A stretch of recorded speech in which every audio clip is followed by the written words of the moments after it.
दोस्तों, हमारा देश त्योहारों का देश है। हर साल हमारे देश में बहुत से त्योहारों को मनाया जाता है और वो भी बड़े धूमधाम से, जैसे कि दिवाली, दशहरा, होली, रक्षाबंधन या फिर बसंत पंचमी। वैसे एक त्योहार है लोहड़ी का, जिसको हमारे देश में बड़ी धूमधाम से मनाया जाता है। लेकिन हर त्योहार को मनाने के पीछे एक कहानी होती है।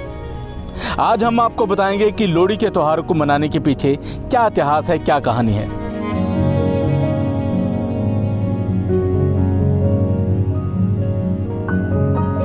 लेकिन अगर बात की जाए पंजाब की, तो पंजाब के लोगों का तो इस त्योहार को मनाने का अंदाज ही कुछ निराला है। पंजाब के लोग इस त्योहार को अपने लोक नाच, भंगड़ा और गिद्धा के साथ सेलिब्रेट करते हैं।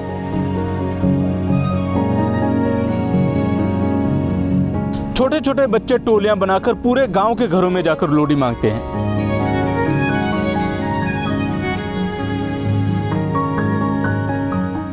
और गांव वाले लोहड़ी के तौर पर इनको गच्चक, मूंगफली और शक्कर देते हैं। ऐसा कोई घर भी नहीं होता जो इनको लोहड़ी के रूप में कुछ ना दे। पंजाब में इस त्योहार वाले दिन अगर किसी के घर में लड़का पैदा हुआ हो या फिर किसी के लड़के की शादी हुई हो, तो उसके घर में आकर आस पड़ोस वाले बहुत सारी बधाइयां देते हैं और जश्न के तौर पर भंगड़ा और गिद्धा डाला जाता है। लेकिन पंजाब में लोहड़ी के त्योहार के पीछे एक कहानी जुड़ी हुई है और ये कहानी है दुल्ला भट्टी की, जिसके नाम के साथ इस त्योहार को जोड़ा जाता है। और पंजाब के लोगों की बोलियों में भी दुल्ला भट्टी का जिक्र सुनने को अक्सर मिलता है। पूरे भारत पर जब मुगलों का राज था, तब पंजाब का मुगल शासक बहुत ज्यादा जालिम था।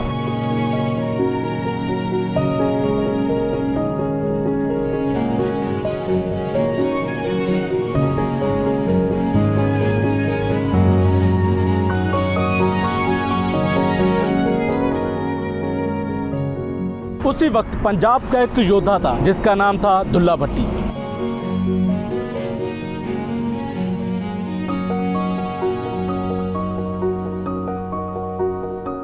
दुल्ला भट्टी अमीरों को लूटता था और अमीरों से लूटा गया पैसा वो गरीबों में बांट देता था। पंजाब के गांव में एक ब्राह्मण रहता था जो बहुत ज्यादा गरीब था। उसकी दो लड़कियां थी, सुंदरी और मुंदरी, जो बहुत ज्यादा खूबसूरत थी। उन दोनों की सगाई हो चुकी थी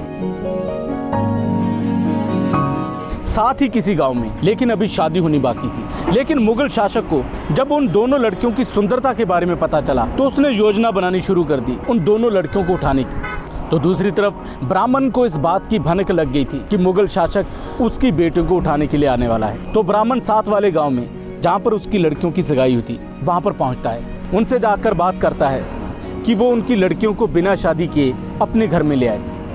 लेकिन लड़के वाले मुगल शासक से बहुत ज़्यादा डरते थे,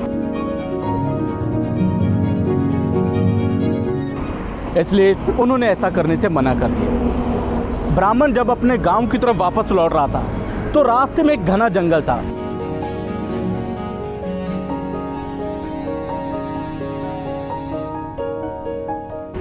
तब ब्राह्मण को इस बात का ख्याल आया कि यहाँ पर एक पंजाब का सूरमा रहता है जिसका नाम है दुल्ला भट्टी।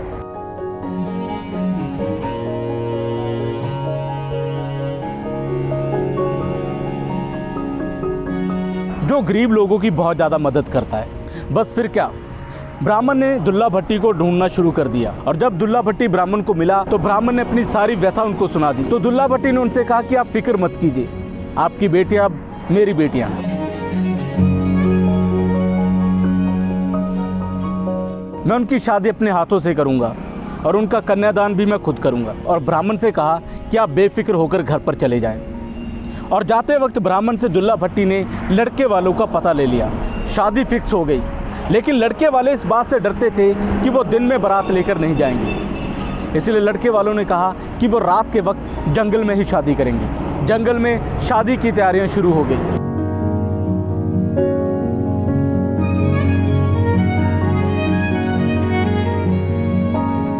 रोशनी करने के लिए आसपास लकड़ियों को इकट्ठा किया गया और वहां पर आग जलाई गई। दुल्ला भट्टी ने आसपास के गांव से लड़कियों के लिए दान मांगना शुरू कर दिया।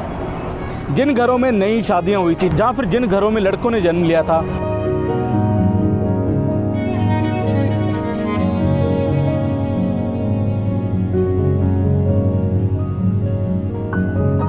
उन घरों ने सुंदरी मुंदरी के लिए खूब दान किया। लड़कियों की शादी होनी शुरू हो गई। जब दुल्ला भट्टी ने कन्यादान करना था तो उनके पास दान के लिए सिर्फ शक्कर थी। उन्होंने लड़कियों को दान के तौर पर शक्कर दी। लड़कियों की डोली उठ गई। ब्राह्मण ने दुल्ला भट्टी का बहुत ज़्यादा धन्यवाद किया और खुशी खुशी ब्राह्मण अपने घर लौट गया। ब्राह्मण ने दुल्ला भट्टी का बहुत ज़्यादा धन्यवाद किया। बस वहीं से शुरू होगी पंजाब में लोहड़ी मनाने की परंपरा।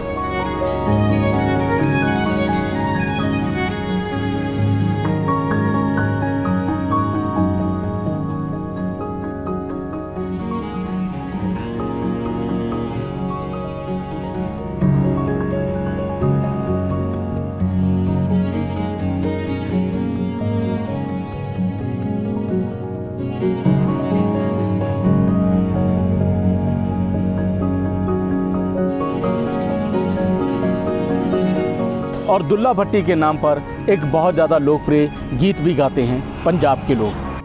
सुंदर मुंदरिए हो तेरा कौन विचारा हो, दुल्ला भट्टी वाला हो, दुल्हे ने धी ब्याई हो, शेर शक्कर पाई हो, कुड़ी दा लाल पटाका हो, कुड़ी दा शालू पाटा हो, शालू कौन समेटे हो, चाचा गाली देसे हो, चाचे चोरी कुट्टी हो, जिम्मीदारा लुट्टी हो, जिम्मीदार सदाए हो, गिन गिन पोले लाए हो, एक पोला घिस गया, जमींदार वोटी लेके नस गया।